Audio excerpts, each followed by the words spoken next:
Olá, esse trabalho tem como título Técnicas de Microfabricação da Indústria de Semicondutores Ambiente, uma abordagem direta. Meu nome é Gabriel Gama, eu sou pós-doutor pelo Centro Brasileiro de Pesquisas Físicas. Esse trabalho tem colaboração Alexandre Mello, Ana Carla, Elton Flack e Nildo Santos. Então será abordada uma introdução aos processos de fabricação de semicondutores, sala limpa, litografia, deposição de filmes finos, ataques químicos, dispositivos microeletromecânicos, conclusões e referências. Então, só para situar, o mercado de semicondutores é um mercado internacional, multibilionário, e em 2017 arrecadou cerca de 429 bilhões de dólares. E tinha previsão, antes da pandemia, até 2022, de arrecadar 600 bilhões de dólares. Então, um mercado tão relevante mundialmente não é abordado de nenhuma forma nos cursos de engenharia de produção e nem em outro curso. Então, a gente tem como objetivo explicar os principais processos e as principais etapas do processo de fabricação em indústria de semicondutores e meios. Então, começando com o fluxo de produção, todo o projeto começa com o desenho e depois a simulação dos elementos físicos, elétricos e térmicos do dispositivo. Também é possível abordar e descrever as etapas de fabricação e também simular essas etapas de fabricação, mas com todo o processo já bem caracterizado, passa para a preparação do substrato. O substrato ele é feito normalmente de silício, que é um material semicondutor, por isso que chama-se indústria de semicondutores. Depois você pode tanto fazer uma deposição de um metal ou um composto em cima do seu substrato, ou partir para a litografia. Após a litografia tem uma deposição novamente, ou um ataque químico, ou uma implantação iônica. Depois você faz uma limpeza e esse processo vai se repetir dependendo da quantidade de etapas que tenha o seu projeto e seu desenho.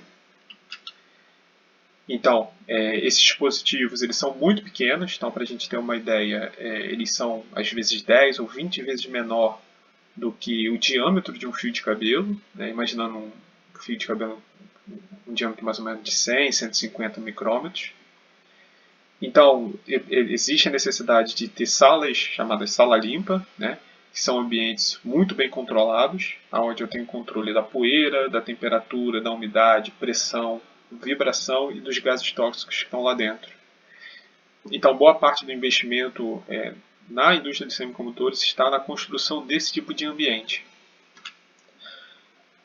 A litografia que eu comentei há pouco é um processo em que você passa o desenho que você projetou para o seu substrato. Então isso tem dois tipos básicos de litografia.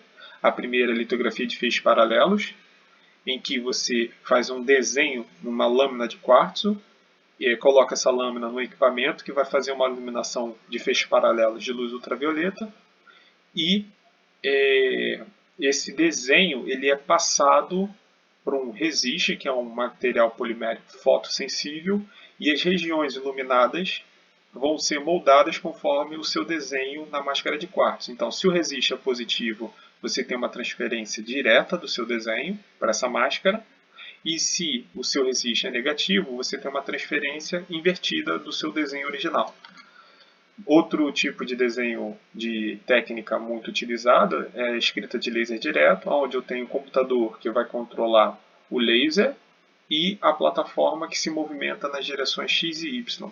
Então, de fato, você escreve em cima do resist usando o laser. Então, isso daqui facilita em alguns pontos, é muito utilizado para protótipo também, mas ele é mais lento do que a escrita por feixes paralelos, então é muito utilizado em protótipos ou em laboratórios. E aqui um exemplo desse tipo de litografia em um resist negativo.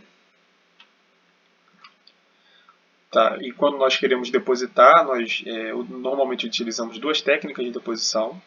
Existem mais, mas as principais são ou uma deposição física ou uma deposição química. Das deposições físicas nós temos sputtering, e que consiste em você, após fazer alto vácuo dentro de uma câmara, atrair um gás inerte na direção do material que você quer depositar, por exemplo, o ouro, e pela transferência de energia, ou seja, esses átomos colidem nesse alvo de ouro e acabam transferindo a energia desse para o átomo, e esse átomo se desprende do alvo e prende no substrato que está preso aqui em cima.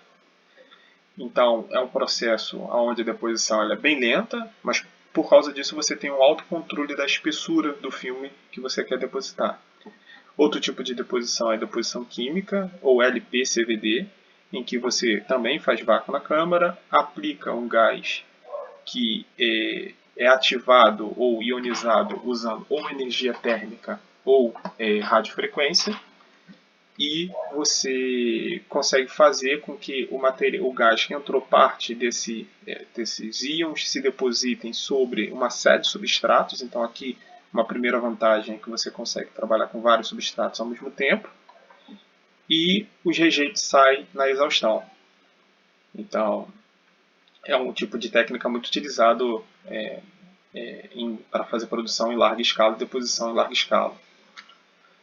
E quando a gente fala de ataques químicos, nós temos ataques químicos aquosos e a plasma, mas dentre os ataques eu gostaria de chamar a atenção um que é muito importante, que é o método Bosch, em que consiste em fazer ataques muito profundos nos silícios, né? Então, esse ataque consiste, primeiro, num ataque usando SF6, hexafluoreto de enxofre, depois uma passivação por CF4, e depois novamente um ataque com SF6. E você faz isso ciclicamente até conseguir obter os padrões como esses mostrados aqui.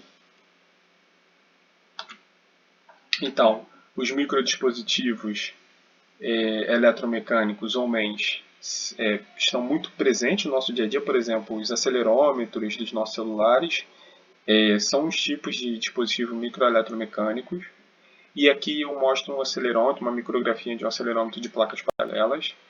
E ele funciona da seguinte forma: eu tenho uma massa central, essa massa ela cria um capacitor, ela é projetada para ter um capacitor de placas paralelas entre duas outras bases, e conforme eu aplico um sinal elétrico na base laranja e na base verde, e conforme essa plataforma central, essa massa central varia, eu meço uma capacitância, meço a outra capacitância, e com a diferença das capacitâncias eu consigo calcular a aceleração dessa plataforma central, dessa massa de prova.